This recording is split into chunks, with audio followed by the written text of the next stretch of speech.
you like my dad's video, don't forget to subscribe and like. Hi, in this video I am going to discuss about cloud computing basics. First, I am going to talk about what is cloud computing, and then what are the various types of cloud models, and then what are the various types of cloud services. What is cloud computing? Cloud computing is delivery of computing services over the internet. It enables to provide on-demand availability of computer systems resources on few clicks. What are various computing resources? Servers such as Linux servers or Windows servers, storage for files or database, networking like firewalls, software applications such as Office 365, and AI and machine learning services such as text analytics for analyzing the text sentiment analysis, or computer vision for analyzing the images content. The major cloud providers currently are Amazon Web Services, AWS, Azure, and Google Cloud Platform, GCP. Now I am going to talk about various types of cloud models. First one is public cloud, second one is private cloud, third one is hybrid cloud. Now we will see what is public cloud. Public cloud is owned by the public service provider such as AWS, GCP, or Azure. It provides various resources and services to all users over an internet via secure network connection. There is no need to set up hardware or servers. Everything runs on the cloud provider hardware. Typically, in case of the public cloud, the public service provider provides access to multiple organizations and users on the services, and there is no need of deep technical knowledge or skills for the organizations or end customers to set up the hardware or services. Also, the end users connects to the public services and servers over a internet connection. Second one is what is private cloud. In case of the private cloud, all the hardware resources servers are within the organization's data center. They create cloud environment within their own data center and provides access only to the organization employees. So here the owners and users are the same, that is the organization. We have seen in case of the public cloud, the owners are public cloud service provider and the users are different, all the public users. Example for the private cloud, in case of the medical data, due to security restrictions that needs to be stored within the organization.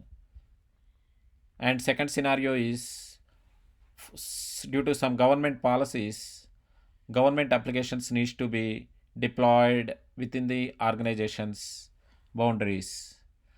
So these are the two scenarios for using the public cloud, private cloud.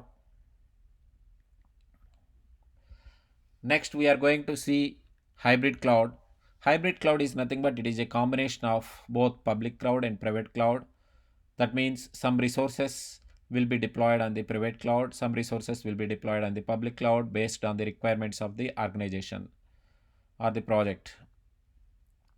For example, hosting a website in a public cloud and database in secured private cloud due to the security, privacy or restrictions of the health data.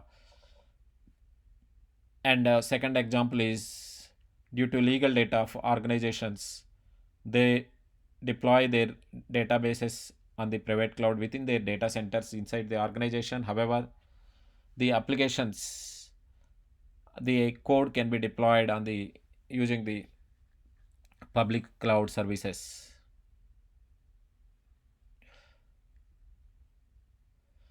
So when we compare private cloud, public cloud, and hybrid cloud, in case of the public cloud, the advantage is it is less expensive, as we need not to set up all the infrastructure or hardware and procure them. We will pay only for the services consumed as we go.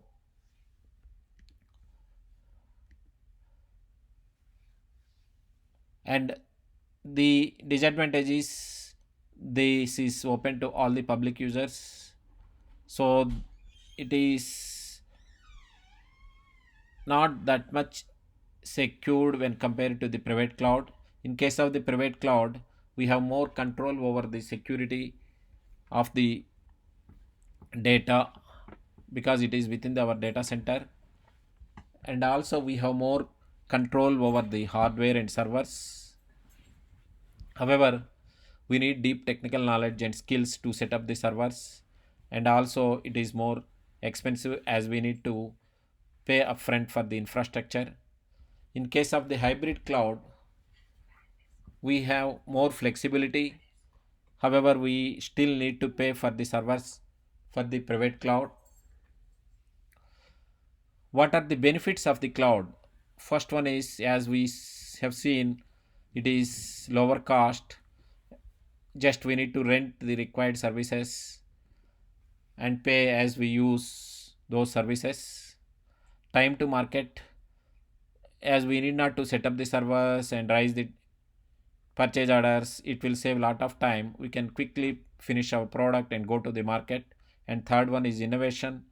In case of some R&D activities or to do some prototypes, proof of concepts, we can do using this already available public cloud infrastructure and resources quickly. Agility is, we can react quickly based on the requirements of the project. And scalability, we can horizontally scale out based on the workload. We can add more nodes, and also we can scale up. We can increase the capability of the particular server or node by adding more CPUs or memory. And next one is high availability.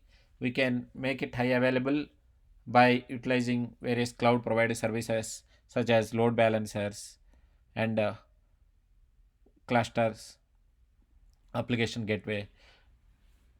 Now we are going to see various types of cloud services. First one is infrastructure as a service, second one is platform as a service, third one is software as a service. Now I am going to talk about what is infrastructure as a service. Infrastructure as a service is an online service used to rent IT servers, virtual machines, storage, and network from a cloud provider on pay as you go. A virtual machine is nothing but an emulation of a computer, just like a desktop or laptop. Each virtual machine includes an operating system and hardware that appears to use like a physical computer. So basically, IaaS services consists of servers and storage, network and firewalls, data centers, physical buildings.